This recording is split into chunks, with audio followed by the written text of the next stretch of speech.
tisvike pane chimwe chikatore mukana uno kuti tore nguva zvakare kuna mufundisi. Nhasi ndine soko rakanaka zvikuru rinoda kuti tienderane nekuchallenge upenyu hwedu so that tinogona kuappreciate the value yaMwari kana the value yezvinhu zvakaitwa naMwari mukati muupenyu hwedu. Praise God. Hallelujah. Nhasi ndiri kuda kutaura pemusoro wenyaya wandapa wandiri kuti what is life? Hupenyu Chii. I know kuti nyaya yekuti hupenyu vazhinji tinobuda nemadefinitions akawanda. There's a great difference between life and life. If I want to emphasize. Hallelujah. Vanhu including scientists vakakonewa kudefine chinonzi life. Ndichakupruvira. If you go to your dictionary, havagoni kutsanangura life. What they do, they describe life as the process at which a person lives from birth to death. Ndoya vanoti life. Kunyeba. Munhu achiberekwa nepaanozofa ndo zvinhu zvavangagona kutsanangura vagopa sekuti ndo upenyu. Ko icho chinombonzi upenyu chacho chii? Hallelujah. Amen. Don't kunyatsoteerera nhasi. Chinombonzi upenyu chacho chii? Because the lifespan inodescribwa nevanhu vachiti life ndiyo life here. Hallelujah. So they tried kuti vatsanangure kurarama kunoita zvinhu in the physical world, the quality that makes it animals and human beings kuti vararame and vachita reproduction ndo yavanenge vachitsanangura selife.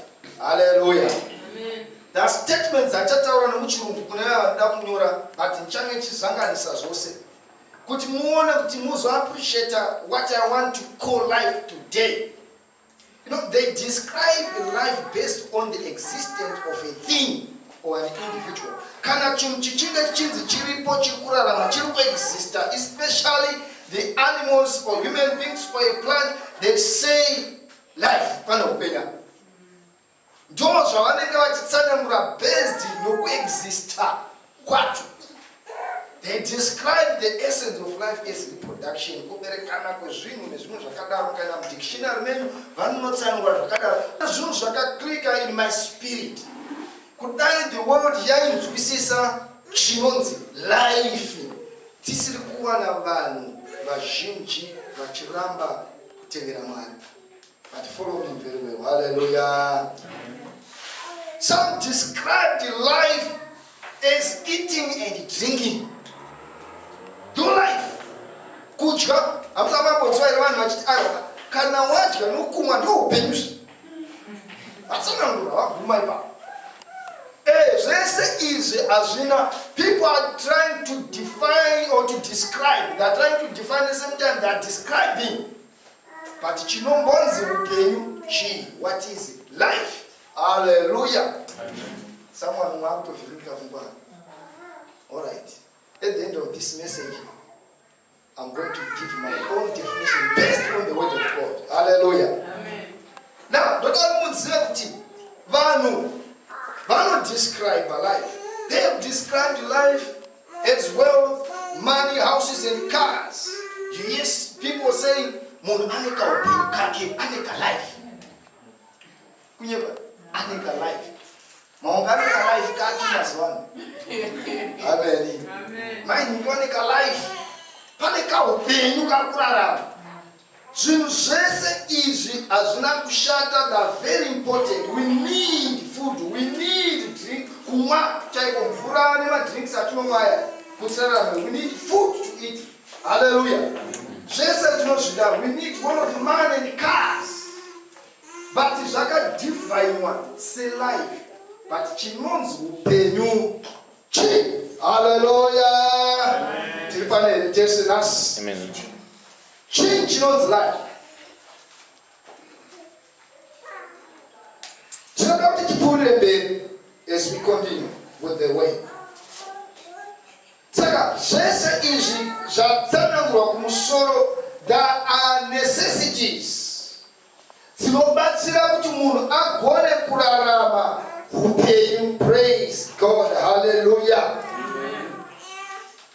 Zvinobatsira kuti isu tigone kusustain a life. We work because we want to sustain the life. Look at all what we are doing because tiri kuda kusustain life. Ndosaka dzimwe dzenguva tichidya because we want to nourish the body which sustains, which keeps life. Hallelujah. But you know, the church of God is more than us. Because the world is confused. Alright, what is life? If you ask anyone, can you define life? But I'm not saying I'm you know, kuno feka, zvakanaka kupfeka. Borowa suit says zvakaita. Praise God. Hallelujah. But life sure as zviri kubatsira muviri urikuchengetedza upenyu. Hallelujah. Kuti unge uri in good condition. Upenyu.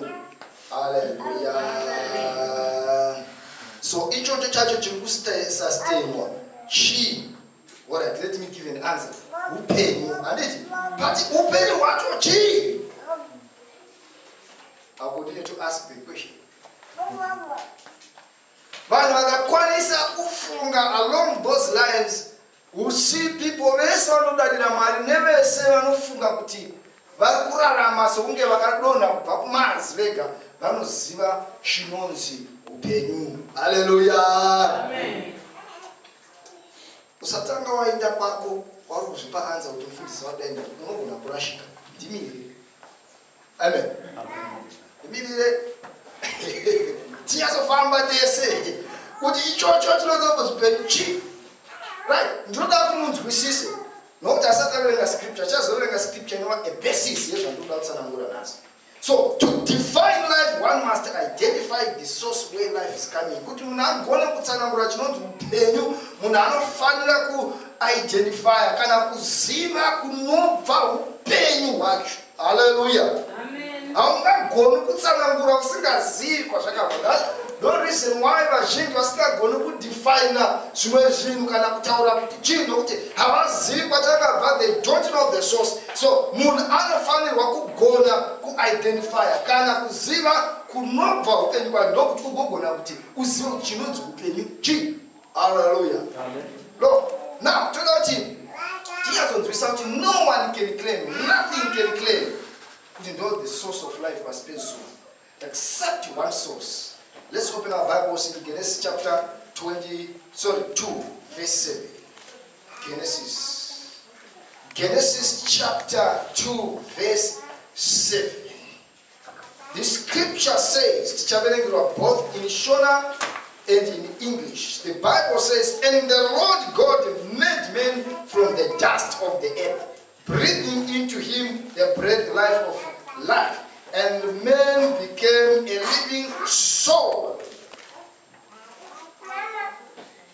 Sure. Jehovah maraka mumba munhu neguruva refu akafuridzira mweya waupenyu mumhino dzake munhu akava mweya mupenyu. You know, the Bible is very clear. It's under scripture. Mwari vakaumba munhu anonzi Adamu uya nevhu vakamushika nevhu the dust. Ndokumuumba ndokuva chiadama ndokuva chitunha ndokuva chiumbwa. Hallelujah. Ndokubva chamira apo chati dzii chitunha chiya chakaumbwa naMwari. He formed man out of dust. Ndo Adamu uya atinonzwa. Pati hachina kufema chinhu ichi, hachina kuita any activity, hapana pachakagona kuzvimutsa kunze Mwari chete. Vari kutiwa he breathed into him the breath life and the man became a living soul. Hallelujah. Mwari ndivo vakabva vafemera mweya wavo upenyu mumunhu. Ndobva vati mune chiadama chiya chibvu chakaumbwa munhu ndokutanga kuva a living soul. Hallelujah. So which means God is the source of life, and I want to say God is life. Hallelujah. God is life. According to the scripture, hakuna chakararama pasina Mwari. Everything chirikuita breathing today is because of God. Munhu kuti ararame inyaya yekuti akafemerwa mweya woupenyu naMwari. Saka tirikuona Mwari vachizvibvisa vachipa upenyu hwavo kumunhu, vachipa life yavo kumunhu. So the source is God, and I believe, what did I believe? I'm seeing that life is God. Amen. Life is God. Amen. With pasina Mwari, nothing can exist. No man can exist. Amen. Saka, if we eat and drink, that's okay. But life is God. Hallelujah. Amen. We are doing everything to sustain life. Yakaitwa breathe in. Alright, to prove you, anything was that. That's why I'm trying to disconnect. Namari, tinoti spiritual death. Munhu wese asiri kutenda nasi asiri muna Jesu. Pari kurega kutenda anonzi akafarufu. Hallelujah. Pane no spiritual death. Tataka Adam paakatadza akati anonzi spiritual death. Kuyamba kazotevera anonzi physical death. Nokuti pane upenyu hwakakonectwa physically and spiritually. Saka, if we disconnect ourselves from God, we cannot live. Both spiritually and even physically. I'm going to show you. Let me give you an example. Vanamai vakachibereka nditi. Indakatotakurwa 9 months na mai vanhu vagere papa. Vakatoshingirira 9 months. But let me tell you, pandaka ndiri mudumbu, life yandairarama, the source was the mother. Hallelujah. Amen. Pane nonzambliko kodi habiti. Ndiyo yaipa upenyu kudya kwangu, kufema zvese ndimai. Mai dai vakafa, ini daifo. Saka, ndikuda kuratidza kuti if you identify the source of life, then you know that life Chii. God is life. So whatever we are doing from our creature is God. The world is kuziva kuti God is life, is the source of life. Hallelujah. If we need food, if we need clothing, if we need everything, God is life. Hallelujah.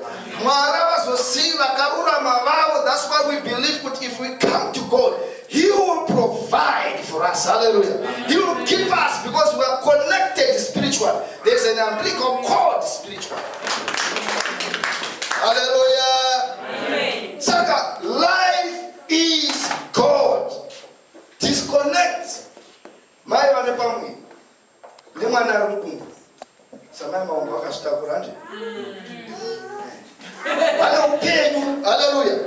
Ndiyo vakupa upenyu. Mwana rukungu. Hallelujah. Saka mwana rukungu cannot claim kuti ndiri kusharamira. Mai ndiyo vakupa upenyu. Hallelujah. Saka life do not need mine. Saka nasu tinoti life is what? God. Amen. Saka why Mariva chichengeteza? Because we are connected to Him. Amen. Hallelujah. Amen. Saka kuna mnanoso bamba chishamisira. Atiramba Mwari akuramba life. Umwe munanu bwana mpunzo kusika vamorurama wanu vachidya vachiguta. That's okay. But that is connected spiritually. That's why there are spiritual dead. Because life does not die. God does not die. I'm not going to die. Amen. Hallelujah. That's why we're teaching about rapture. That's why we're speaking of eternal life. But all those who are not connected to God today, they are going to die. Physically and spiritually in the hell, lake of fire. Hallelujah. Saka, God cannot die. He is life. Saka, Hupenyu, He is the source of life. Praise God. Hallelujah. Amen. Hallelujah. Amen. Hallelujah. Saka mutatu mutwisise kuti nasuno munhu wese ari kurarama in this world wese cannot claim kuti ndiri kuzvipa upenyu. Hakuna ari kuzvipa upenyu. Munhu wese akapiwa upenyu naMwari. Mwari pavakasika Adam, he breathed his life into Adam.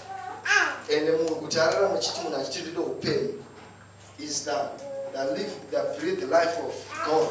The breathe the life of God inoti Zoe. The God-given life inoti Zoe. Z-O-E. Z-O-E. Depending on what you pronounce. That is the breath life of God.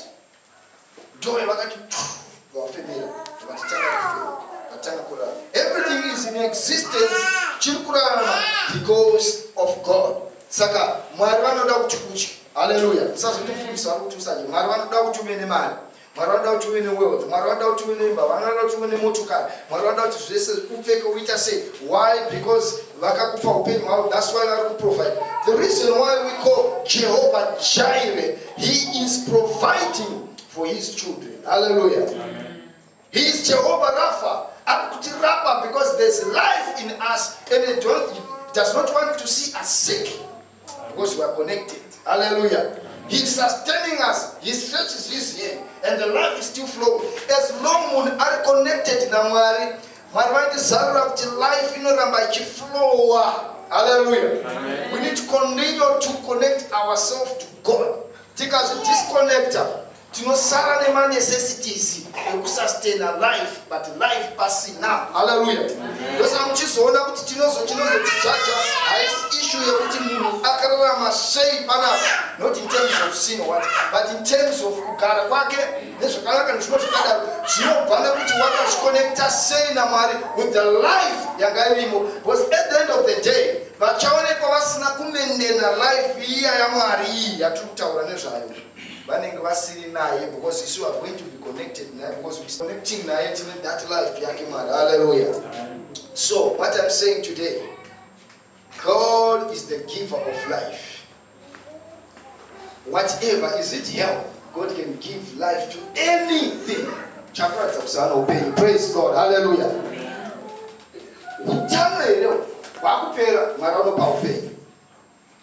Is it business? Is it marriage? My finances, whatever God can bring life. Let me give you an example. Scripture and come in the text to give you what I want to share.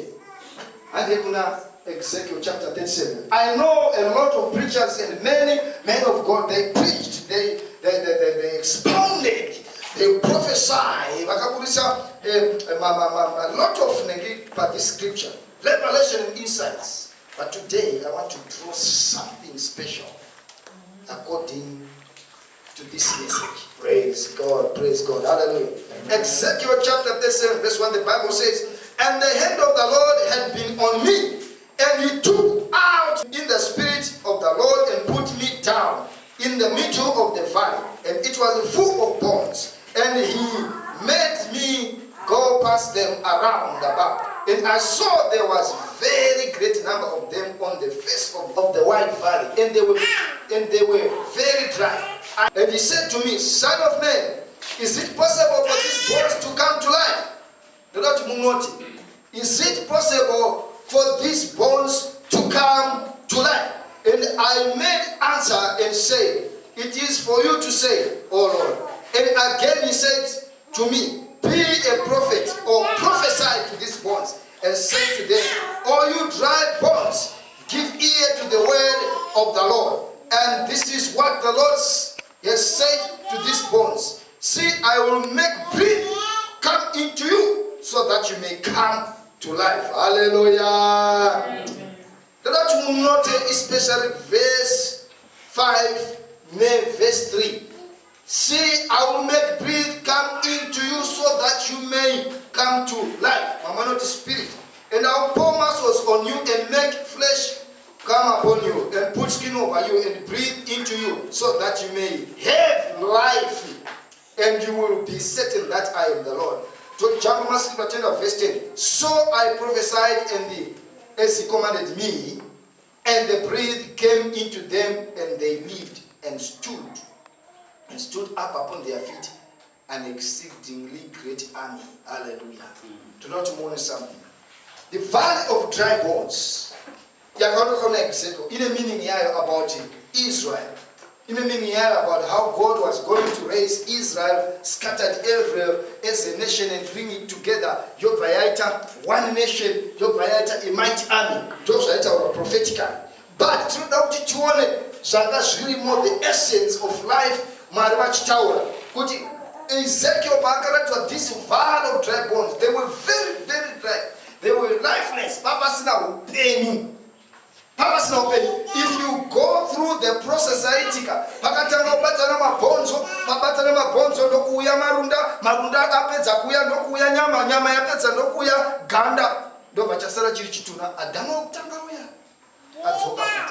hallelujah. There was no life. A great army in Chituna, which means there are certain things it's not going to appear very good. But as long personal they breathe life, personal connection with God, there is no life. Hallelujah. That's why I'm saying God is life. We must involve God. God is life. Hallelujah. So the prophet said, prophesy is why. So oh, hear you dry bones, give ear to the word of God. Meaning to say to David and the church and people,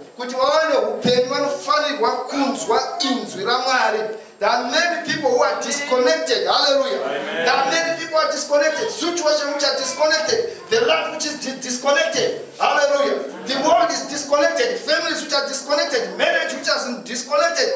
Every number of individuals. But it is the word of God which can connect us back to life. Hallelujah. Amen. Now, Bible is very clear. Then, see, I will make the breath come into you so that you may come to life. The breath, the life of God. Life. Amen. Hallelujah. Amen. So the scientists and other people, they define what they call life. But life, I believe, is God. Amen. Even the plants is God who made these plants to survive, to exist, and to have life. Hallelujah. Amen. So if we identify the source of life, that's life. And God himself said, I'm life. Jesus said, I'm the resurrection and what? And life. Saka church kana chizonamata nevana munyika zvasasingafanirwi kubviswa pakutenda, because we are standing on life and standing on life. They can say zvokunamata izvi zvinobatsira zvasiyana nesu tingorarama tingodya tingomwa tingoita sei. So what is the difference pakuenda kuchurch? You have a better life. You are more than what they think. Hallelujah. But this life, it flows in you. On a better position. Our program, the necessities, but they are not exist, they are not living in life. Hallelujah. If you are here, do not assume the role forever. Praise God. Bible not to something. He commanded the breath to come into them, and they lived and stood up upon their feet, exceedingly great army. And I believe that you can prophesy to your situation. You can speak to your situation and bring life. Hallelujah. Because I'm carrying the life of God. I have the Zoe life of God. God himself is in me. The reason why my watch was zero no kuzotevera kwakaita chitera munhu vari kutevera upenyu hwavo hwakaisa mumunhu. Bible inotiudza kuti Mwari vanotishua negoro. Hallelujah. Amen. Praise God. Hallelujah. Tinoda kuti munzwisise nyaya iyi. Nokuti vanhu vanotora for granted nyaya yeupenyu. Mwari vanotora for granted issue yekunamata. vanhu vanozvidza nyaya dzokutenda. Vanhu vanofunga kuti vanorarama nokuda kwavo. Vanhu vanofunga kuti vanorarama nomazano avo. Vanhu vanofunga kuti vanorarama nokugona nokuchenjera nokufunda. But all these things we are not saying zvakashata. Ndosaka iwe neni tichiita zvatiri kuita tichisevenza tichienda kuchikoro tichiita mabidibidi ese kuti tidai. Asi Bible notiudza kuti Mwari ndiwo upenyu. And God said in one scripture through inspiration here David, if God cannot build a house, they that build it for nothing, because panichine chichileka life and the existence ya Mwari wacho. Hallelujah. So I believe kuti God is life. Hallelujah. This is my conclusion. Personally, I have concluded. And I can't want to show me what this scripture. And God was showing me nyaya example yamwana mudumbu na mai. You know, the world, but in this global world, they are like children in the womb. And the munafanonga connector Hupenyu wacho nuti vanhu survive is God. But Chii chadakata we disconnected ourselves. Chii chirukitika the world is disconnecting itself from the source of life. Saka I believe kuti if people know that God is life, everything is over. Hallelujah. And you know what will sustain you. If you are a child at God will sustain and give you need. Because kuseri kudumbu kuna upenyu. Kuseri kokutenda pano pasi there's eternal life. Hallelujah. There's eternal life. But we cannot allow God to work in our lives. Bible not just to go as I'm going to conclude my message. Everything in the world lives because of God. This is what I believe. This life never dies. God does not die. Because he is life. Hallelujah. So iwewa ufi. Chinofapa is this physical body, but you don't die. That's why I'm changing what scripture tells us. Job, you know,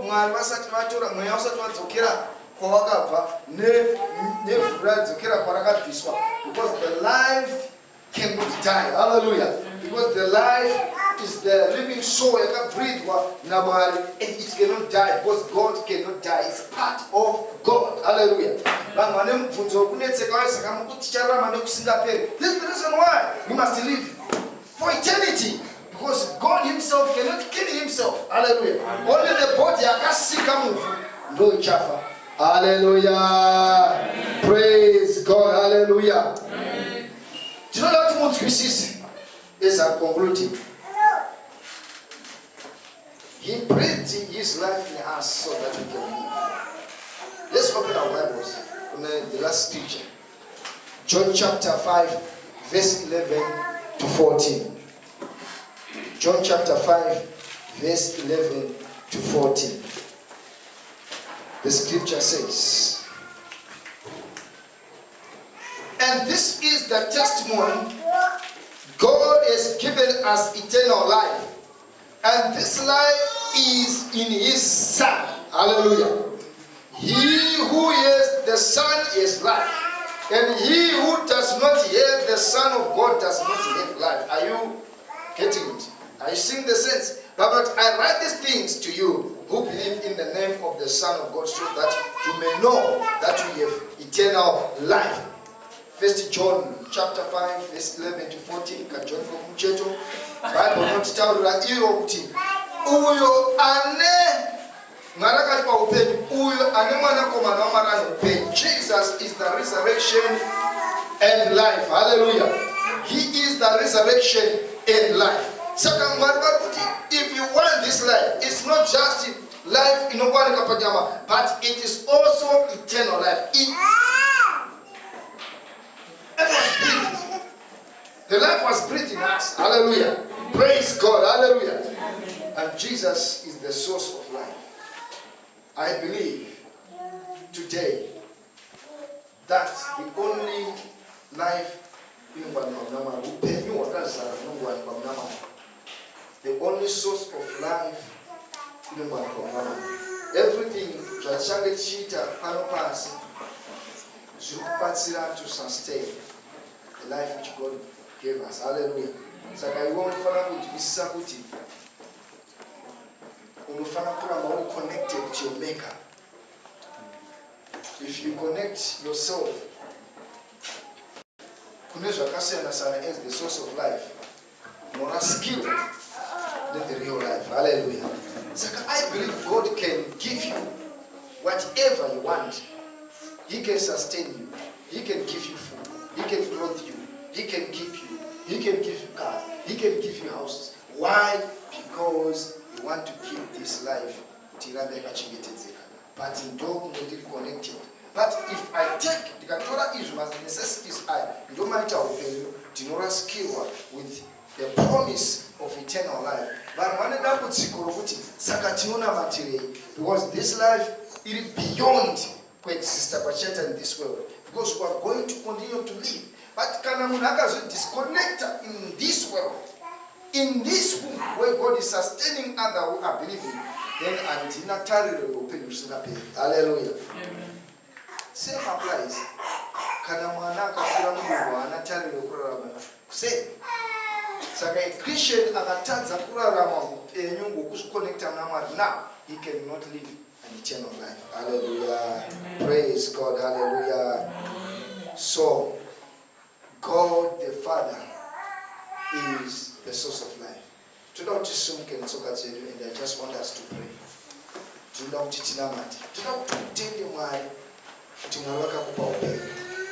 He is life.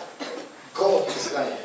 Vanhu vazhinji vakadefine, vanhu vazhinji vakadescribe, vanhu vazhinji vakataura, but God is life. Taona kwakabva the source of life, and we are existing and we are living because He is life. Don't tusumidze maoko akutende vanhu vasatani. Baba tinokutenda, tinokukudza. You are our God, you are our life. Baba tinokutenda upenyu, tinokumbuka upenyu. We continue to believe in you. We continue, Lord Jesus, to look up to you as our source, Lord, as our source, Lord, as our source of life. Do not think about it. Consider Jesus. Continue to give us life. Continue, Lord, to sustain us. Continue to provide. I prophesy to every situation which is dead. Lord, as we pray that, Lord, we are going to speak life to every tribal. Because you are life, Lord. You are life, Lord.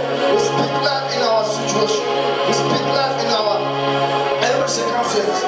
Still function. May you, Lord, breathe your life in the name of Jesus. Tinokutenda Baba. Musitana Jesu Kristo. Musitana Jesu. Baba tinona mata. Tinokukudza. Upe. For your life today. Speak, Lord, in the name of Jesus. Tinokutenda Jesu. Thank you, Lord. Tinokutenda mata. Speak and prophesy to your situation.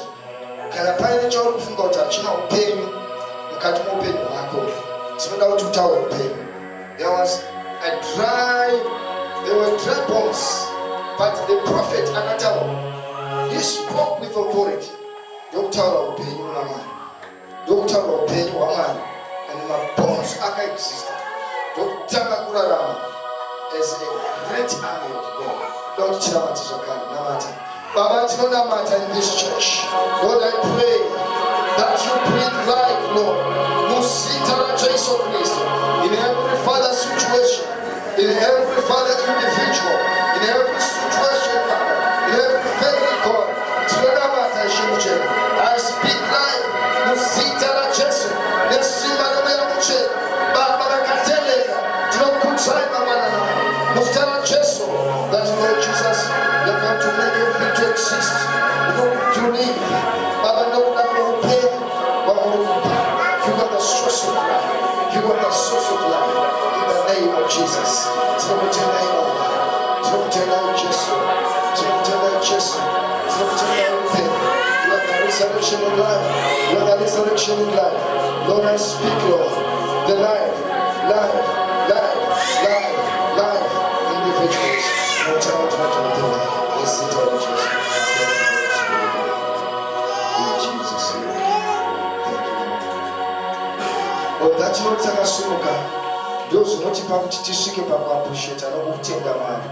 That's why sometimes we need to give our offerings. That's why sometimes we need to tie, because we know God is the source of life. Hallelujah. Andina chandineta here, andina chandogona kuraramirana nacho kunze kokutwisa kuti God is the source of everything, the source of life.